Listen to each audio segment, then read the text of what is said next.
If you're new to our channel, don't forget to hit the subscribe button. Welcome to the Wisconsin Vegetable Gardener. I'm Joey Barrett. We are in the high end of the garden today, and we are in our tomato patch. It's time for us to trellis our tomatoes. Now, the key to tomato success is keeping your tomatoes up off the ground. By doing this, it simply will increase your harvest by 50% because the tomatoes are not laying on the ground rotting. Now, we are going to utilize the Florida weave method in this bed. I've got T-post on this end, 8-foot T-post in the ground 1 foot, so they're about 6 foot high. And then beside you, we're going to utilize some cages to support our tomatoes. Now, what we're going to use for string and what we have invested in about 10 years ago was a 20,000 foot ball, that's what it's called, of baling twine. This is synthetic, this is a plastic twine, and this is what the agricultural industry uses to wrap the big round bales in the field. This will last forever. They have, this is orange color. If you want to get the natural fiber, you can get the plain, or you can get green color. It's got like a rodent deterrent on it. That won't last nearly as long as this. So how will we do this? We're going to run 2 strings, in 3 spots. Going to run 1 set of strings along the bottom, about a foot up, 1 on both sides. There's 3 rows here. There's 1 row, 2 row, 3. There's about 30 tomatoes in this bed. So a foot off the ground and about halfway up, and then another string, 2 of them up here.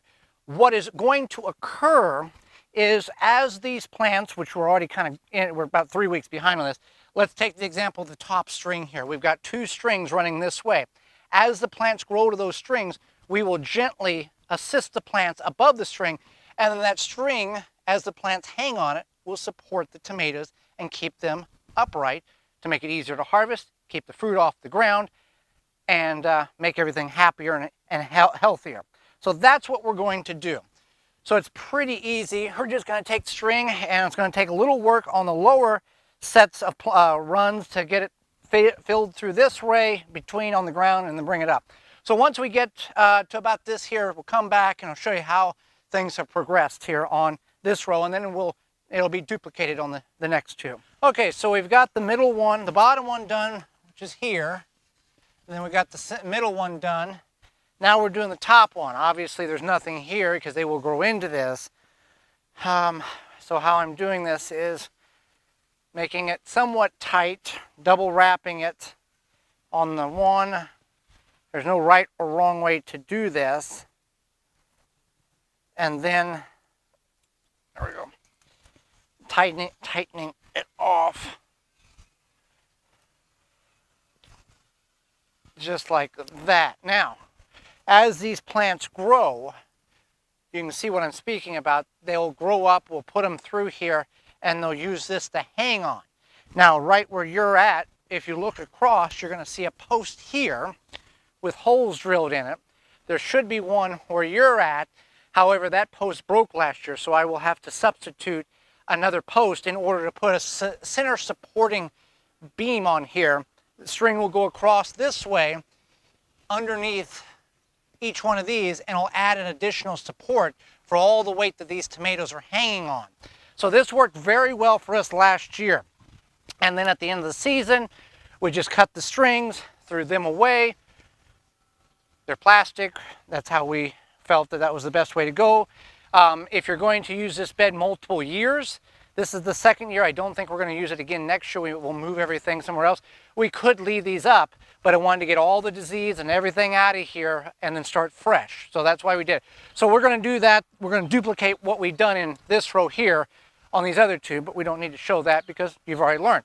So what if you don't want to invest in T-post or strings? You can use cages. So we're going to show how to do that. This is a larger cage.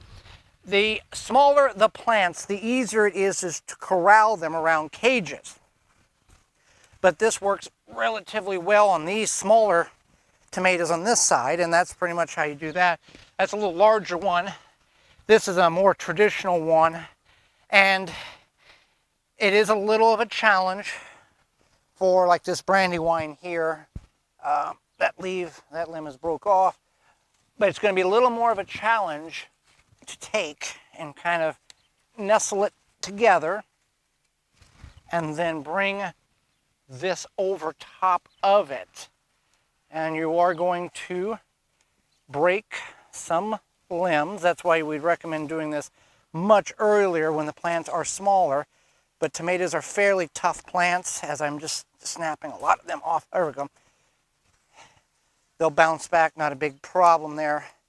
Yeah, so poor demonstration, but that's the reality of what happens when you try to cage a tomato that's too big to be caged, but you got to get it done.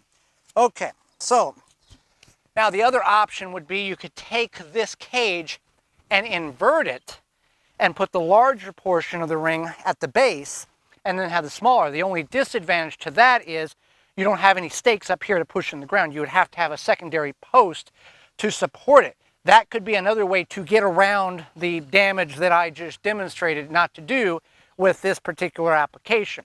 So keeping your tomatoes up off the ground, you need to do that in order to get twice as much fruit, whether you're growing cherries or beefsteak tomatoes or something in between.